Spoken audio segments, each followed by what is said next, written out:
Si tu es conscient qu'à chaque fois qu'on se fait refuser pour un prêt hypothécaire, ça fait mal à notre cote de crédit et donc à nos chances d'emprunt pour le futur, tu sais que de présenter un dossier de prêt solide, c'est très important. Alors, cette vidéo-là est pour toi.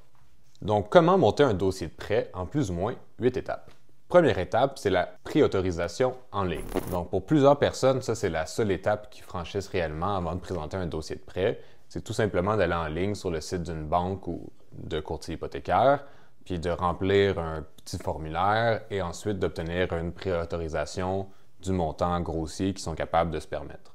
Dans tous les cas, que ce soit la seule étape que vous décidiez de franchir ou que ce soit simplement la première étape d'un processus, c'est très important de remplir ce formulaire-là honnêtement et au meilleur de nos connaissances.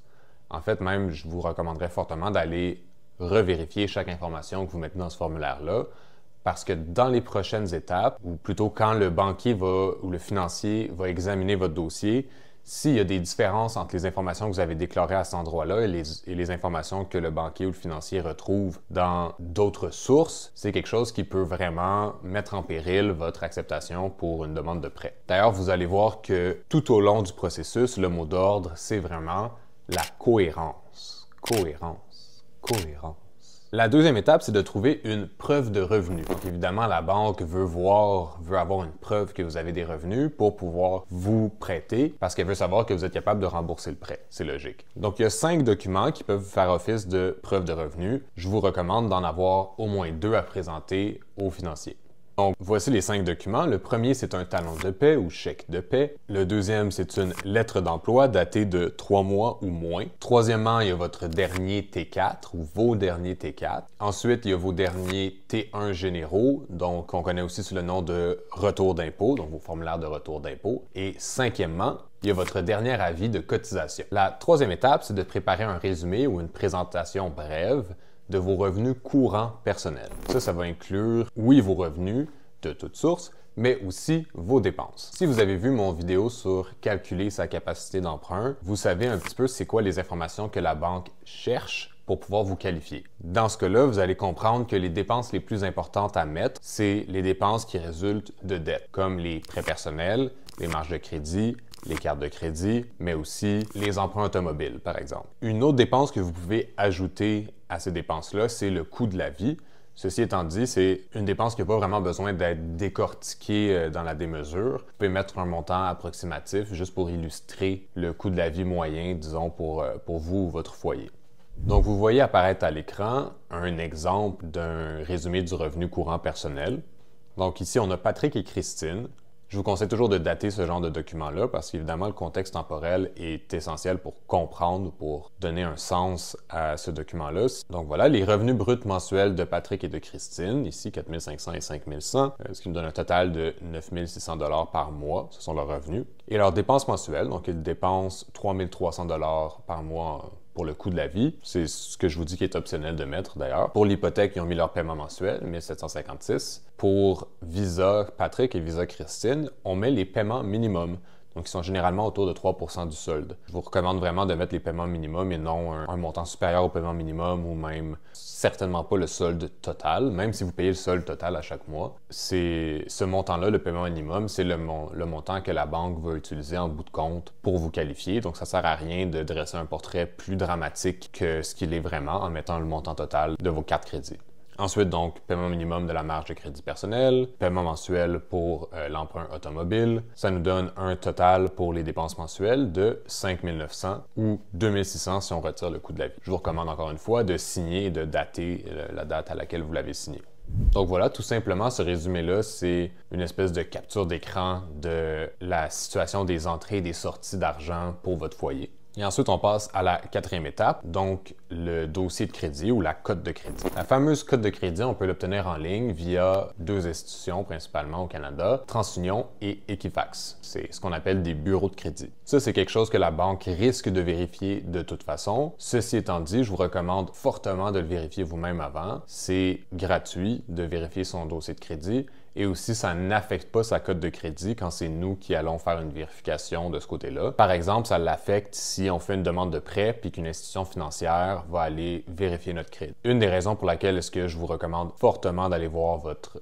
dossier de crédit avant de le présenter à la banque, c'est parce qu'il peut y avoir des erreurs qui se glissent dans les données du bureau de crédit. Et donc, c'est très important de reviser votre dossier de crédit et d'appeler la société, donc soit TransUnion ou Equifax, dans le cas d'une erreur pour rectifier la situation. C'est généralement très peu compliqué. S'il y a des erreurs, le bureau de crédit va les corriger eux-mêmes très rapidement, généralement. Sauf si c'est une erreur qui vient des données d'une institution financière en particulier, qui aurait dit, par exemple, que vous n'avez pas remboursé une carte de crédit un mois où vous l'aviez en réalité remboursé. À ce moment-là, il faut appeler directement l'institution financière. Donc, une fois que vous avez mis de l'ordre dans votre dossier de crédit, ou s'il était déjà en ordre, je vous le souhaite, vous pouvez passer à la 5e étape, qui est le bilan financier. Le bilan financier, c'est vos actifs moins vos passifs. Donc, qu'est-ce que sont les actifs et qu'est-ce que sont les passifs? Une sursimplification de ces concepts-là pourrait être la suivante. Les actifs, c'est ce que vous avez qui vaut de l'argent et les passifs, c'est vos dettes. Donc, vous devriez voir ici à l'écran un exemple de bilan financier, encore une fois de Patrick et Christine, encore une fois daté. La première section sont leurs actifs liquides. Donc, le concept de liquidité, c'est tout simplement que ce qui est liquide peut être utilisé, encore une fois, c'est une sursimplification, mais ce qui est liquide peut être utilisé immédiatement. Ce qui est non liquide doit être vendu avant de pouvoir être utilisé. Donc, on a le premier montant, c'est l'argent comptant, donc l'argent qu'ils ont dans leur compte débit. Ensuite, on a la somme de leur REER. Ensuite, on a la valeur cash, la valeur comptante de leur assurance vie et non leur valeur totale. Donc ici, c'est 14 550, ce qui nous donne un total des actifs liquides pour 75 229. Ensuite, on a les actifs non liquides, donc la valeur de leur résidence personnelle et leur collection de figurines de collection, disons, leur duplex locatif, la valeur totale de leur duplex locatif et la valeur totale sur le marché de leur automobile. Ce qui nous donne un total pour nos actifs non liquides de 1 027 200. Ensuite, on a nos passifs, donc nos dettes. La première, c'est l'hypothèque sur la résidence principale, ensuite l'hypothèque sur le duplex, ensuite la visa de Patrick. Donc ici, c'est pas les paiements minimums qu'on met, mais bien le solde de la carte de crédit. Donc, Patrick doit 4 220 sur sa carte de crédit, Christine en doit 6 500. Ensuite, on a le solde total et non le paiement minimum de la marge de crédit personnel. Et ensuite, on a le solde total et non les paiements mensuels du prêt automobile, ce qui nous donne un total de nos passifs à 524 450. Ensuite, on fait le total du bilan. Donc, on fait actifs liquides plus actifs non liquides moins passifs, ce qui nous donne une somme de 577 979. Ça, c'est ce qu'on appelle en anglais, une expression que vous avez sûrement déjà entendue, c'est le net worth. Donc, quand on entend dire telle personne vaut tel montant, c'est ça qu'on veut dire par vaut tel montant, c'est que les actifs de cette personne-là, moins ses dettes, ça donne un total de, dans ce cas-ci, 577 979.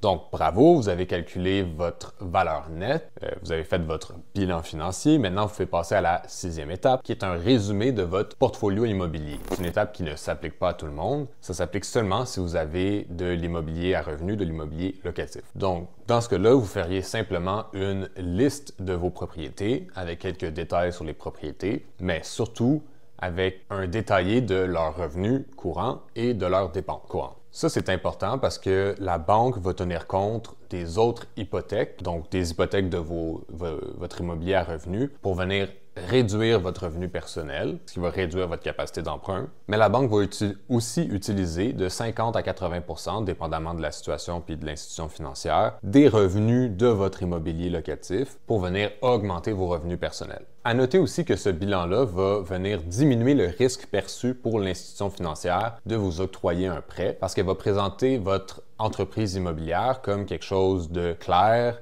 d'honnête, de transparent, mais aussi comme quelque chose d'organisé et de professionnel. Donc, ça rentre dans l'esprit de cohérence et de transparence dans lequel on veut faire cet exercice-là, parce que c'est toujours mieux de présenter une information volontairement à la banque que de laisser la banque découvrir cette information-là elle-même. Passons maintenant à la 7e étape, qui est la preuve de fonds. Donc, plus tôt, on a prouvé qu'on avait des revenus qui nous permettaient d'honorer les paiements mensuels, donc les paiements hypothécaires. Maintenant, il faut qu'on prouve qu'on est capable de mettre la mise de fonds sur le bien immobilier. Donc voilà, la preuve de fonds, ça peut être un historique de 90 jours. C'est souvent d'ailleurs le minimum qu'on demande, 90 jours. de votre compte bancaire qui montre les fonds disponibles et idéalement qui montre son accumulation graduelle à travers les 90 jours. Je dis accumulation graduelle parce que souvent, les banques vont procéder à plus de vérifications s'ils voient que le montant est apparu d'un seul coup dans votre compte à un certain moment donné. Une partie de ces vérifications-là entre dans la logique de la lutte au blanchiment de l'argent. Donc, ils ne veulent pas que ça soit une organisation criminelle qui vous envoie de l'argent à placer dans l'immobilier pour la blanchir. Il y a aussi un certain malaise par rapport à certaines institutions financières s'il s'agit d'un cadeau. Donc, si c'est quelqu'un qui vous a donné de l'argent pour acquérir un bien immobilier, il va y avoir plus de vérifications. Et mentionnons que s'il s'agit d'un cadeau pour vous, ils vont demander une lettre de la part du donateur, une lettre qui va stipuler que le cadeau ne peut pas être repris puis qui vous est donné sans aucune condition. Huitième et dernière étape, c'est tout simplement des informations sur le bien convoité. Donc, vous lui faites un résumé, une présentation brève du bien immobilier que vous convoitez, celui qui va garantir leur prêt. On commence évidemment par l'adresse. Ensuite, on va parler des dimensions, soit nombre de pièces, superficie habitable, superficie du terrain. On présente aussi les rénovations qui ont été effectuées particulièrement dans les 5 dernières années, surtout s'il s'agit de choses comme réfection du toit ou réfection des fondations ou tout autre gros travaux. On lui présente évidemment le prix d'achat et idéalement une évaluation par un évaluateur agréé. Si applicable, on lui présente le montant des loyers actuels. Évidemment, ce n'est pas applicable si c'est une maison unifamiliale dans laquelle vous allez habiter. On lui présente aussi c'est quoi le montant qu'on souhaite emprunter pour faire l'acquisition de ce bien-là. On inclut la date butoir pour obtenir le financement, parce que quand on fait une promesse d'achat, il y a une date limite pour obtenir le financement. On écrit cette date-là dans le dossier pour que la banque soit en connaissance de cause à travers ses démarches. Elle va savoir jusqu'à quand est-ce qu'elle est là pour vous donner une réponse en respectant les limites du contrat. On inclut aussi la date de notariat, donc à quelle date est-ce que le transfert du titre de propriété devrait, selon le contrat, s'effectuer. Et évidemment, le nom des acheteurs et des emprunteurs, qui sont généralement les mêmes personnes. Ensuite, il y a 3 autres choses que je recommande de mettre dans ce petit bilan-là, ce petit résumé-là de la propriété. D'abord, il y a simplement la fiche descriptive. Si c'est une propriété que vous avez achetée à travers un courtier immobilier, il y a une fiche descriptive qui est disponible à travers ce courtier-là, une fiche descriptive qui se retrouve sur Centris. Là-dedans, il y a beaucoup de ces informations-là, évidemment. Adresse, numéro de cadastre, superficie habitable, superficie du terrain, nombre de pièces, etc., etc. Il y a souvent même des photos, ce qui aide aussi à illustrer la chose pour le financier. Puis d'ailleurs, je vous invite aussi à y ajouter une photo couleur de la propriété si vous n'avez pas de photos qui viennent avec la fiche descriptive. Et je vous suggère fortement d'ajouter à tout ça une copie de l'offre acceptée qui prouve que vous avez un contrat pour faire acquisition puis devenir propriétaire de la propriété. Donc voilà, avec tout ça, vous avez un outil béton pour faire une demande de prêt et franchement, vous mettez toutes les chances de votre côté pour pouvoir obtenir l'hypothèque et la propriété dont vous rêvez. Merci beaucoup de m'avoir écouté. J'espère que vous en avez appris aujourd'hui et comme d'habitude, à la semaine prochaine.